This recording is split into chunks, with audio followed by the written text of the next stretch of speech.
And now, I talk back with Ray I'm telling you, I couldn't make it up if I tried. and Mandy. You've got to be freaking kidding me. You know what? That's all I'm saying.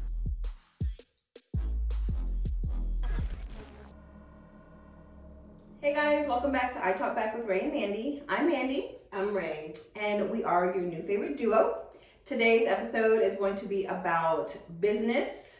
We're going to talk about starting a business, the steps to take in order to do that, the best ways to form the business, and how to choose a business partner. So the first thing we're going to talk about, this is business, and mind you, this is like basic generic information.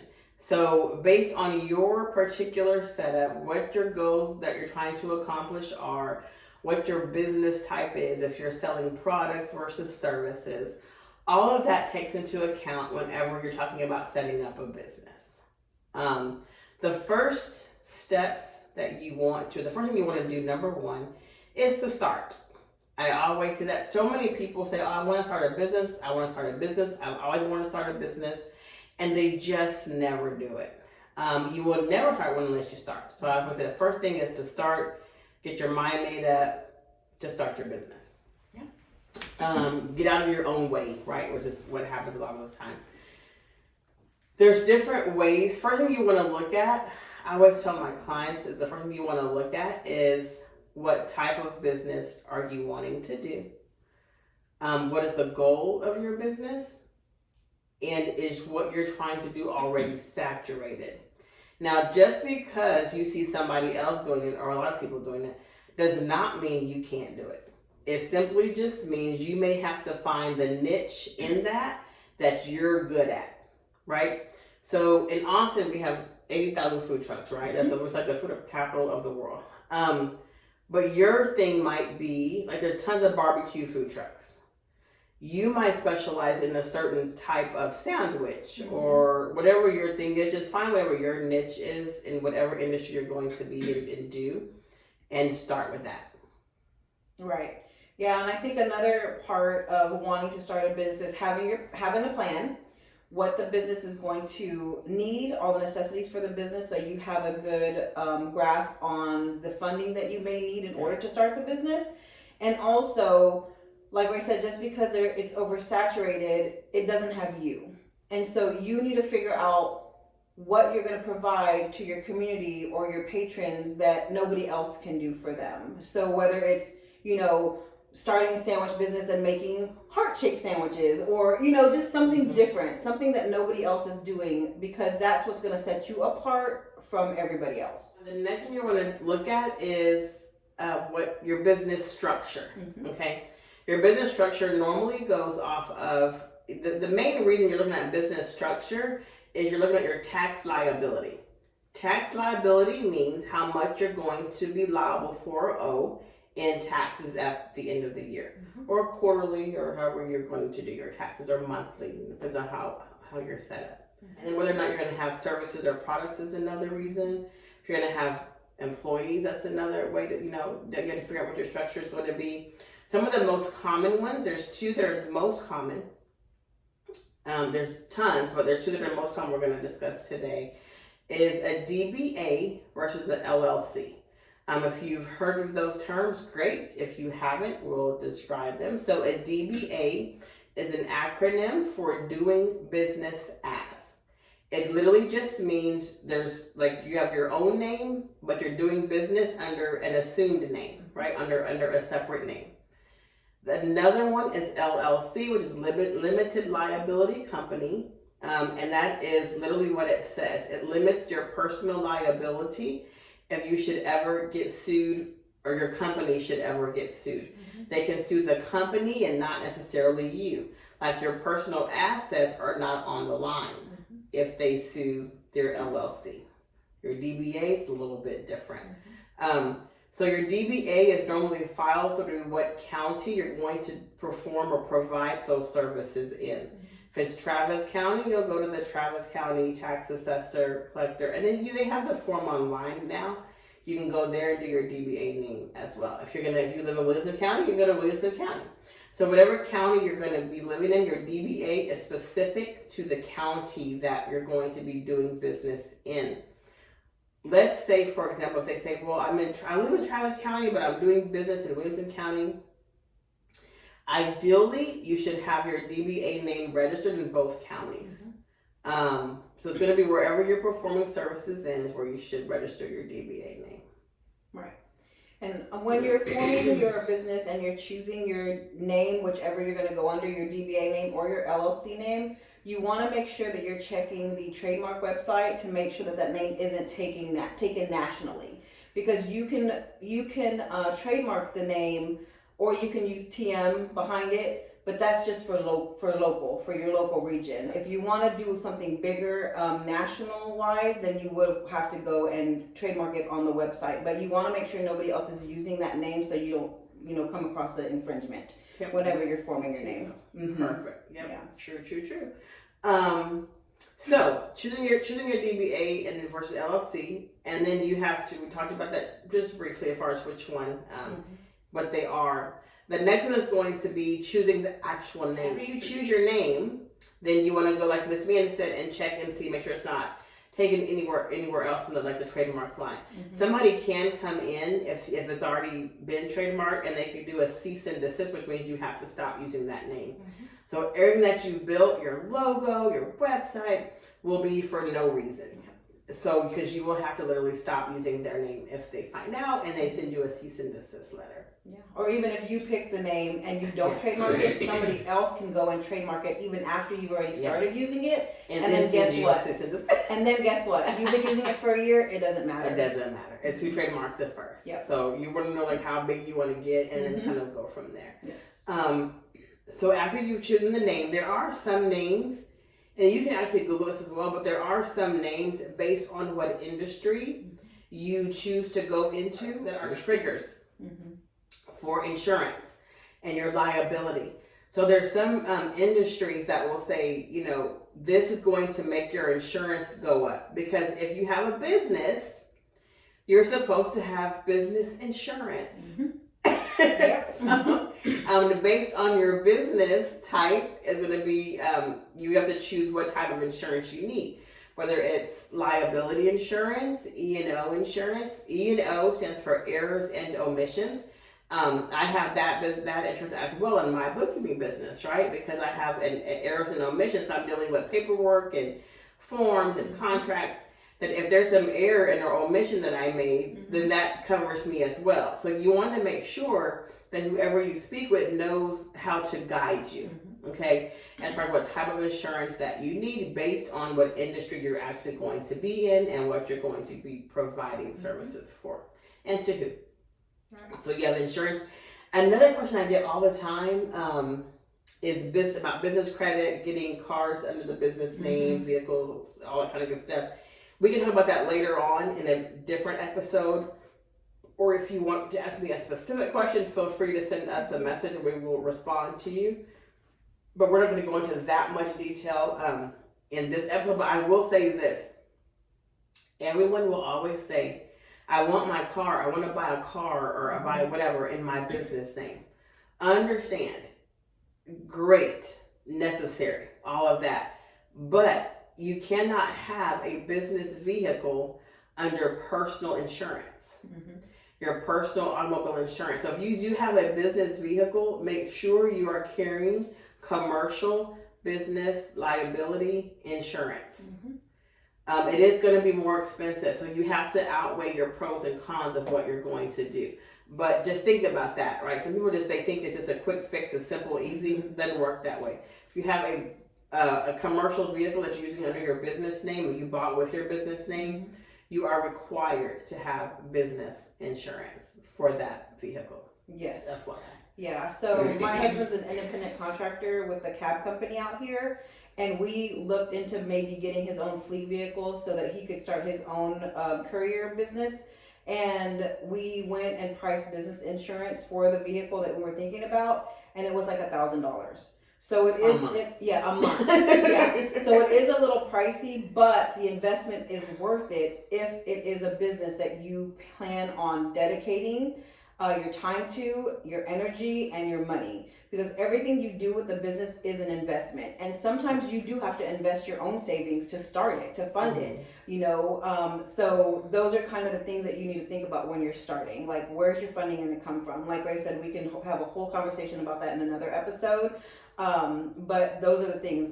Business insurance, definitely, no matter what you're going to do, what you're getting into, you have to have business insurance to cover you. The other one, the other topic we're going to touch on is choosing a business partner. Mm-hmm. I got straight triggered in the beginning when I meant to that. Yes. So some of y'all know me, some of y'all do not know me, but I do not go into business lightly. I give business advice to people all day, every day. I broke my own rule. I broke my own rule. And then all it did was reiterate why I have that rule. Okay? Choose your business partners wisely. I literally only have 2. And so one of them went terribly, terribly wrong because I can't say it was a bad business decision, but it was the person that the decision was made with. Be mindful of their mental status. Be mindful of who they get their information from. Be mindful of who their tribe is, who their support system is. And their dedication. Yeah. Because if everybody has a problem with this person, eventually you're going to as well. You're not the golden goose. Yeah. Okay? You're not going to be the one that's trying to, believe in them and you want to see them follow their dream. Come see me first. Before you sign anything. Yep. Come see me. And so, so like I said, I have no problem saying, you know what, man, I messed up. I didn't do what I tell other people to do. I made it was one time, and it only takes me one good time to learn a lesson. But I was trying to learn, from other people's mistakes. And I didn't use my best judgment, and it bit me in my ass. And so I'm still dealing with it. So just FYI, choose your business partners wisely. I've known Miss Amanda for 20 plus years. I know her husband, I know her family, I know her daughter. I know, so just be mindful of that. So Amanda has good sound advice. Amanda's smart. She has good sound advice. Her husband's a business person. He understands things. Amanda understands black and white, like I understand black and white. And so we get along very, very well when it comes to business. Yes. So we are like-minded. We're different. Amanda's creative. I'm not creative at all. But so just FYI, just be mindful of that. We can talk more in detail about that later. But look and see who they're going to get their information from and their advice from. Yeah. Deal with someone that's ethical. If they don't mind doing people crazy, if they want to lie until they have a degree and they don't, you may not want to do business with that person, because that just shows you that they can't even write their own college papers if they want everybody else to write them, paying for them. So be mindful of stuff. Things I didn't pay attention to, pay attention to. Things I thought, oh, well, that's not really how they are. Yeah, that is really how they are. And you'll see it. You'll see it. It's just don't do what I did. Just, I'm telling you not to do it. Yeah, I think being around like-minded people is, especially when you're going into business, being around like-minded people that know the inner workings of how businesses work, the fundamentals of it, the rules that you have to follow in order to get your business to be successful, from ground up. You just have to surround yourself with somebody who thinks that same way. And, like Ray said, we don't have the exact same thought processes, but we feed off each other's. And so it works that way because we're able to work together and create amazing things. Yeah. Amanda's Rainbow Pro, y'all. She just gets me, she's amazing. She does not give, all these videos y'all see, just that's her. All this marketing, that's her. I love marketing. I just say, where do you need me to be? Yeah. To take the picture? That's all I say. Yeah. Or what am I supposed to wear is what I say, and that's about it. Yeah. So, and then she does her magic, and it's lovely. I'm just on the back end of things. But it's good when you can trade off things like that, right? Like I'm great at marketing. Ray is great at the financial aspects of it because that's what she does. She does bookkeeping, so that's her jam. Yeah. You know, and so she's great at doing that kind of thing. Even creating agendas for our podcasts, creating wording and verbiage for different things we're going to record. That, I mean, it's her strengths, so we have different strengths and we bring two different mindsets to this podcast that we're doing, and it works perfectly because of it. When I had the idea for doing a podcast, I was scared. I've never done a podcast before, but Ray had, so she had the inner knowledge of what you need to do to start the podcast. Did she know about it when she first started? No. She had to do all her research herself and learn what she learned, But sometimes when you can fast track it and you have somebody that has the inner knowledge of things that you're really wanting to do, that's the best way for you to learn, is just to, go in there, do your research, figure out what's going to work for you. You may try to do it exactly how somebody else is doing it, and it may not work for you because you don't have that full interest that they do in what their particular way of doing it is. So just find your own way. Awesome. So we're going to leave you with just a few tidbits of information. I didn't realize how quickly this time has gone because it's like 23 moments. Is number one, choose the name wisely. Make sure no one else has it. Yes. Check the registry, trademark registry, make sure no one else has it. Also check your DBA county to make sure nobody else has it there as well. You can literally go in there and search DBA names that are already taken. Yeah, all public information. Look at the triggers based on your industry of what names or words you don't want to use in your name that could cause your insurance to either skyrocket or just get denied for insurance, because that is a thing. After you do that, make sure you just start making plans, looking at a business plan. If you're selling services, that's one thing. If you're selling products, that's something else. Whenever you're selling products, you need to have a sales tax and use. So there's just different ways that you can do things to get started. But the main thing is to get started. Talk to a professional that knows, based on your situation, what your best setup is, whether it's LLC, DBA, sole prop, all that kind of good stuff. But the biggest thing that people that just don't do is they just get so overwhelmed by all the information that they just don't even start. So my biggest recommendation and advice is to just talk to somebody and just start, right? Just start. And my biggest recommendation would be to make a list. Make a list of the things that it's going to take for you to start. Don't focus on the entire list because it will get overwhelming, but just do one step at a time. Like today I'm going to pick my name. Yep. Start with that. Exactly. Mark it off. Yeah, next. And just keep marking them off. And before you know it, guess what? You've gone all that way. You're going to be proud of yourself for doing it. Just start. Just start. The other thing I want to say on the list is, based on what you choose and how you want your setup to be, is going to be, number one, your tax liability. And then it's also going to determine whether you have employees or you have contract labor, you want W-2 or not. And then you also want to look at your bank account. So you want to make sure you keep your finances, your expenditures, everything, your purchases separate than your personal. So make sure it's better for accounting, right? You want to make sure you keep your expenses separate. How you choose your name is going to be what type of an account you can get. So just be mindful of it. If you want to start, just start.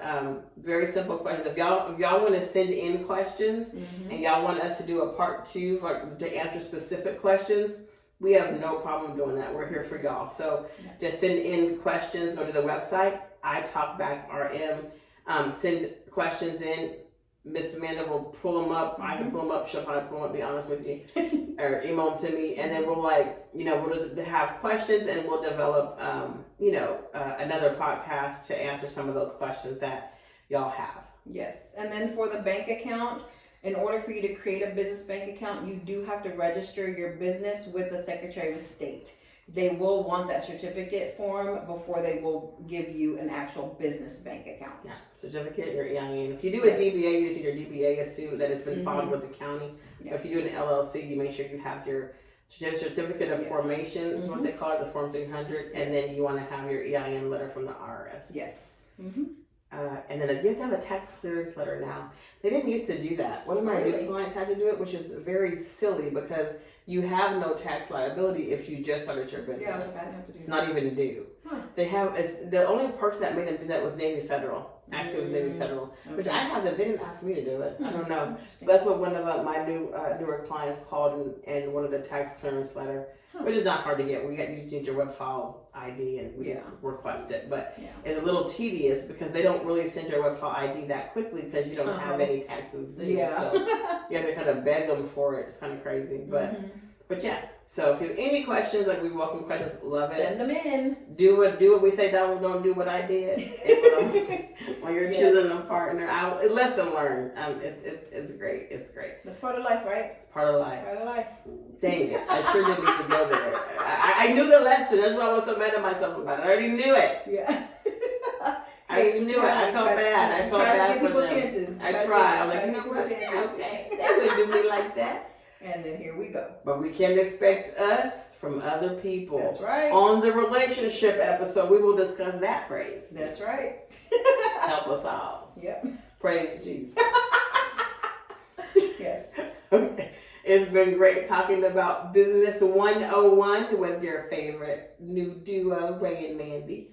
I said any questions, please submit them to the website on the Contact Us page, and we will definitely get them answered for you ASAP. Yep. All right, guys. Well, you guys have a wonderful evening. Thank you so much for joining us. Tune in for our next episode, and we will see you soon. Thank you. Bye. Thank you for tuning into I Talk Back with Ray and Mandy. Please hit the like and subscribe button to stay updated on future podcasts.